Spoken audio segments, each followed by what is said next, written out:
केवल तब जब उसने अपनी पत्नी को एक फोन कॉल करके सैकड़ों रोल्स रॉयस बुलाते देखा, तब पति को एहसास हुआ कि जिस महिला को उसने अभी अभी छोड़ दिया था वह ऐसी थी जिसे वह कभी नाराज करने का जोखिम नहीं उठा सकता था। लेकिन अब बहुत देर हो चुकी थी। पता चला कि वह लड़की सबसे अमीर परिवार सुपरिवार की बेटी थी। पीढ़ियों से सुपरिवार में एक नियम था, परिवार के हर सदस्य चाहे पुरुष हो या महिला को अपनी पहचान छुपानी होती थी। केवल पहली संतान जो गर्भवती होगी वही घर लौट सकती थी और विशाल पारिवारिक साम्राज्य की उत्तराधिकारी बन सकती थी। 3 साल तक उस महिला ने सुपरमार्केट में कैशियर बनकर दिखावा किया और अपने पति का कारोबार खड़ा करने में उसकी मदद की। उस दिन उसने आखिरकार प्रेगनेंसी टेस्ट पर 2 लाइनें देखीं और सोचा कि अब वह उसके साथ अमीरों जैसी जिंदगी जी सकेगी। लेकिन जब वह खुशी खुशी घर गई ताकि उसे सच्चाई बता सके, जैसे ही उसने दरवाजा खोला, अंदर का नजारा उसकी सारी खुशी को चूर चूर कर गया।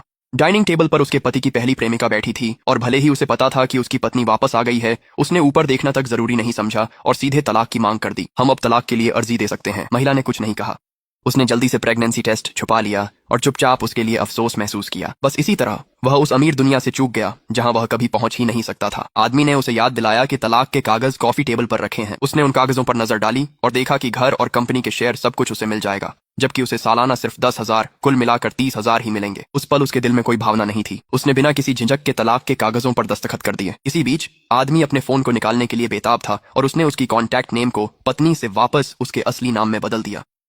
उसकी पहली प्रेमिका महिला की भावनाओं की पूरी तरह अनदेखी करते हुए मीठे स्वर में बोली कि उसे ब्रेस्ट पोर्क रिब्स चाहिए। आदमी ने तुरंत एप्रन पहना और ऐसे रसोई में चला गया जैसे वह यह काम 1000 बार कर चुका हो। यह दृश्य महिला के लिए बेहद विडंबनापूर्ण था, क्योंकि 3 साल की शादी में उसने हमेशा कहा था कि उसे खाना बनाना नहीं आता। उसने तो उसे कभी इंस्टेंट नूडल्स तक नहीं बनाए थे। ये सोचकर महिला ने अपनी कुछ निजी चीजें पैक की और चली गई। जैसे ही वह बाहर निकली, उसने अंदर से आदमी की आह भरने की आवाज सुनी। उसे पता था कि उसकी कंपनी की नकदी प्रवाह में दिक्कत आ गई थी। पहले वह हमेशा पर्दे के पीछे अपने परिवार के संसाधनों का इस्तेमाल करके उसकी मदद कर देती थी, लेकिन आदमी ने मूर्खता से सोचा कि यह सब उसकी अपनी किस्मत की वजह से हुआ है। इस बार वह अब और मदद नहीं करना चाहती थी। वह चुपचाप अपने जर्जर किराए के घर लौट आई, जिसकी महीने की कीमत सिर्फ 800 थी। अप्रत्याशित रूप से अगले दिन भी वह आदमी उससे मदद मांगने आ गया। उसने उसे साफ साफ कह दिया कि अब वे पति पत्नी नहीं है और अब से उसका उससे कोई लेना देना नहीं है।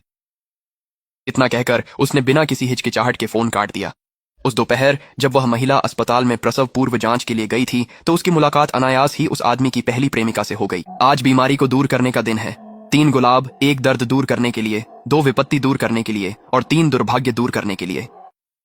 दूसरी महिला ने तुरंत उसकी प्रसव पूर्व रिपोर्ट देख ली और जल्दी से उस आदमी को बता दिया कि वह गर्भवती है।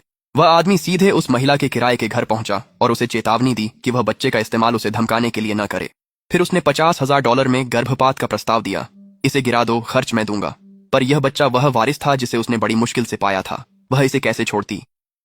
जब दोनों अड़े रहे तो मां अचानक हाथ में काला बैग लिए अंदर आईं। उसमें 20,000 नकद थे। वे गर्भपात के लिए कोई भी कीमत देने को तैयार थीं, लेकिन महिला बच्चा पैदा करने पर अड़ी रही।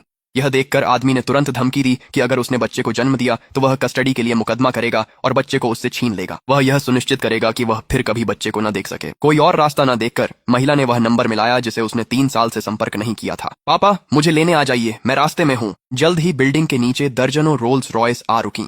सास और वह आदमी मामले की गंभीरता से अनजान थे, जब तक कि महिला ने एक प्रभावशाली व्यक्ति को देखकर नहीं कहा, पापा।